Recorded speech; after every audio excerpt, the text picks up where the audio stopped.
Halo, salam Just Talk. Gue kembali lagi. Gue mau bahas itu aja ya, skor. Karena gue jujur, gue nggak nonton. Tadi pagi gue harus bangun pagi, ada aturan, ada urusan. Jadi gue mau bahas skornya aja seperti apa. Oke? Sama bahas Barca kenapa bisa beli Ferran Torres. Kemarin itu Atletico kembali kalah lagi. 4 kali beruntun mereka sudah kalah.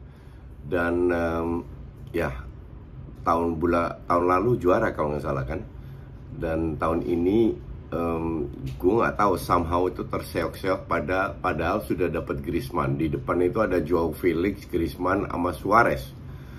Kemarin Griezmann nggak ada, Joao Felix yang main sama Suarez. Joao Felix cetak gol tapi toh somehow kalah. Bermain 3-5-2. Gue nggak tahu apa yang terjadi. Kayaknya bukan masalah kualitas, atau ada beberapa pemain lagi nggak bagus, atau mereka sudah tidak bisa termotivasi lagi oleh caranya si Simeone. Nah, kalau itu faktor yang terakhir itu yang repot. Oke. Tapi kita lihat aja, dan feeling gue kalau lihat performa mereka di Champions League, oke, mereka lolos di detik akhir menang lawan Porto, tapi kalah lawan Milan di kandang. Milan yang rank 4 itu udah something wrong di situ. Di Champions League juga terseok-seok. Serunya antar ketemu MU ya, kita lihat, feeling gue sih MU yang lolos. Sekarang selisihnya cuma 1 poin sama Barca yang amburadul gitu, selisihnya cuma 1 poin, jadi nggak kalah amburadulnya mereka. Real Madrid menang. Banyak yang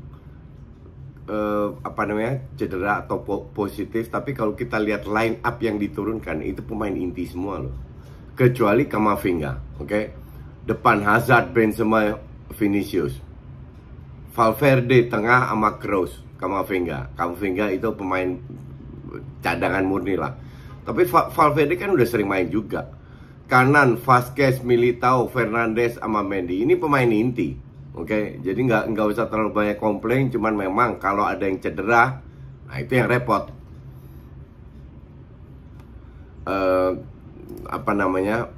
Yang di bench itu bener-bener pemain cadangan semua yang jam terbangnya cetek. Karena pemain cadangannya yang punya jam terbang tinggi lagi sakit semua. Cuman Madrid is Madrid. Mereka lagi on fire, lagi bagus. Jadi kita lihat aja. Bisa juga ntar sekali kalah, bisa kalah beruntun gitu, atau kehilangan poin beruntun. Selama on fire, so far masih on fire. Kita lihat tahun depan gimana. Oke. Vio ini berkali-kali dapat kesempatan untuk melompati untuk masuk 4 besar. Kalau lawannya seri, dia juga seri. Lawannya kalah, dia kalah. Mentalnya itu memang mental European League. Inter menang 1-0. Yang gue baca itu susah payah, tapi ya it doesn't matter. In this case Inter sudah gue sering kali nonton bahwa mereka bermain very attractive. Jadi kalau sekali-sekali kesulitan ya, that's okay, it happens. Apalagi jadwal cukup padat ya. Sekarang mereka break sampai tahun depan. 1-0 kokoh di papan atas. Roma seri lawan Sampdoria. Roma juga pada saat mereka bisa mendekati, they fail. Minggu lalu menang lawan Atalanta. Orang bilang, ya hebat. Padahal dari 4 gol yang mereka cetak itu kalau misalnya dari 5 shots counter semua. Gol pertama itu lucknya gede juga, di flag bisa masuk gitu, gol ajaib. Tapi ya sekarang kelihatan kan, pada saat ketemu tim yang tidak menyerang seperti Atalanta, mereka nggak bisa ngandelin counter. Di situ mereka terseok-seok. Di kandang 1-1 lawan Sampdoria, you lose 2 points, but that's okay. Gue mah happy aja. Empoli lawan Milan. Gue bilang ini prestasi yang bagus ya.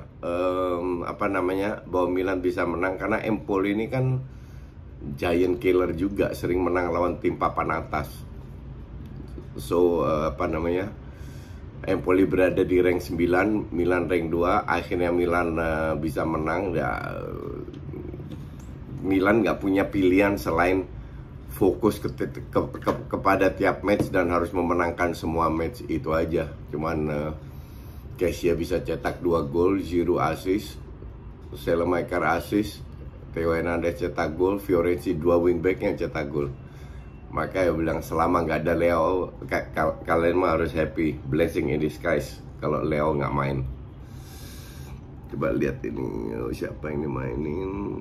Ya di bench juga nggak ada. Leo injury sampai awal Januari. Tapi kalau ada Leo, tahu sendirilah. Itu Serie A dan La Liga. Terus ke apa namanya, Piala Kebo, Chelsea menang 0-2. Chelsea menurunkan, kan Chelsea itu katanya banyak yang cedera. Cuman kalau kita melihat line up yang diturunkan, banyak sekali pemain cadangan dan pemain muda. Praktis pemain intinya itu Aspi, Kovacic, Alonso, sama Chalobah sudah sering main juga kan. 4 doang, sisanya cadangan sama pemain muda. Menang lawan Brentford ya wajar lah, make sense. Jadi Chelsea lolos ketemu Spurs yang menang 2-1 lawan West Ham. Yang diturunkan juga Son sempat turun ke Harry Winks, Dele Alli turun di menit 60 70-an, Emerson. Ya mereka juga turunkan cadangan kecuali Kane, Hubieras, Kane, Sanchez, Eric Dyer. Sisanya ama Loris Reguilon lah. Ya skip Ben Davies cadangan, Doherty cadangan, Lucas Moura ya, Bergwijn cadangan, setengah cadangan dan menang 2-1. Spurs ketemu Chelsea dan Liverpool. Seperti aku kemarin bahas di DPI, Liverpool menang adu penalti, skor 3-3. Itu juga praktis semua, hampir semua cadangan. Pemain intinya siapa ya? Henderson pemain inti 1. Oxlade termasuk pemain inti, akhirnya cetak 2 gol, 2. Sama Firmino lah, 3 doang. Sisanya cadangan atau pemain muda, nggak jelas. Cuman Liverpool sudah menunjukkan dengan tim SSB-nya aja bisa menang di kandang Milan. But this is a good point lah. Good point untuk Liverpool bahwa memberikan pemain-pemain muda jam terbang. Tapi ya kalau lu dalam match penting kayak kemarin memasukkan Morton lawan Spurs, beruntung Spurs agak tumpul. Kalau enggak itu di babak pertama harusnya 3-0, dapat peluang besar sekali. Cuman kali ini kan ibarat ya penting-penting nggak penting lah.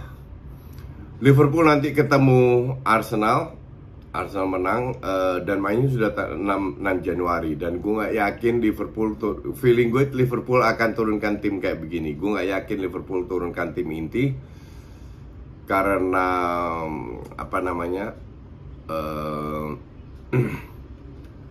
nanti mereka kehilangan Salah sama Mane, dan itu juga sangat penting buat Liverpool. Bulan Januari Februari gue nggak tahu mulainya kapan mereka ya, tapi jadwal juga sangat padat buat Liverpool. Maka dari itu feeling gue sih mereka turunkan cadangan. Arsenal juga paling setengah-setengah. Spurs ketemu Chelsea, dan ini seru ya. Belum tentu Liverpool akan ketemu Chelsea, tapi kita lihat aja, karena kalau udah cup satu pemainnya juga bukan full inti. Keempat tim tidak akan menurunkan full inti feeling gue. Terus at least ya, walaupun Piala Kebo, at least dapat piala lah. Terutama untuk Spurs ini penting banget, karena mereka cuman koleksi Piala Audi Cup. Oke? Berita terakhir, Ferran Torres akhirnya ke Barca. Orang pertanyakan kenapa Barca bisa membeli Ferran Torres seharga 55 juta, nggak kecil. Oke? Sementara kalau si Mino Raiola bilang Barca akan membeli Haaland, beli Haaland, katanya oh nggak mungkin bla bla bla. Jadi Barca itu tidak sekere yang kalian pikir. Memang tidak bisa beli pemain terlalu mahal, dan di bulan Januari itu kan ada beberapa pemain di offload. Kemungkinan besar itu Umtiti, si Coutinho sama Des sudah dideketin oleh Munchen karena Munchen memang ngebet ambil Des sebelum dia ke Barca. Munchen sudah naksir, cuman akhirnya dia ke Barca dan ternyata Munchen tetap suka sama dia. Des ini kan sebenarnya ini pemain bagus di awal-awal, on fire ya, kita tahu semua lah, dan gue rasa lu sepakat sama gue. Cuman somehow musim ini dia stuck di bawah Koeman pun dia stuck, lagi jelek aja, kayak orang linglung gitu mainnya, bener-bener kayak orang baru bermain bola dengan pemain-pemain yang dia nggak kenal sama sekali. Mungkin dia lagi drop, lagi nggak happy, gue nggak tahu gimana. Cuman kalau si Konyak kayak begini ya mending keluar. Penggantinya kemungkinan besar Mazraoui-nya Ajax itu tahun depan free transfer dan di bawah Mino Raiola juga. Jadi Mino Raiola punya hubungan baik dengan Laporta di Barca. Jadi kemungkinan besar Mazraoui, dia juga bilang kemungkinan besar dia ke Barca karena gratis. Terus gue bilang sih, gue tetap membuka peluang bahwa Haaland akan datang. Cavani masih belum dapat penawaran, padahal gosipnya sudah banyak bahwa dia akan ke Barca. Cavani gue bilang is very good bargain ya, kalau seandainya dia benar mau. Dia mau apakah dilepas sama MU dan Barca mau kasih dia kontrak 1,5 tahun. Sebagai pelapis mah dia masih bagus banget. Karena biar Depay pun juga ada pesaing. Nah, Luuk de Jong juga akan dilepas, Yusuf Demir dilepas, jadi lu butuh pemain depan lah, butuh striker. Nah, nggak bisa ngandelin Depay karena Depay akhir-akhir kan main jelek banget, nggak ada penggantinya, susah juga gitu loh. Kalau Cavani datang minimal dia termotivasi, main jelek ganti, sesimpel itu. Jadi Barca itu ada duit, apalagi mereka mau deal dengan CVC itu dapat sekitar 250 juta dan mereka Rakuten sebagai main sponsor juga hilang. Laporta bilang akan dapat sponsor yang lebih bagus pembayarannya, fee-nya. Jadi kita tunggu, cuman intinya Barca nggak sekere yang kalian pikir semua.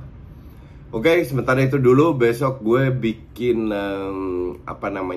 preview menjelang second leg-nya lawan Singapura. Peluang kita gimana kira-kira? Oke, thanks for watching.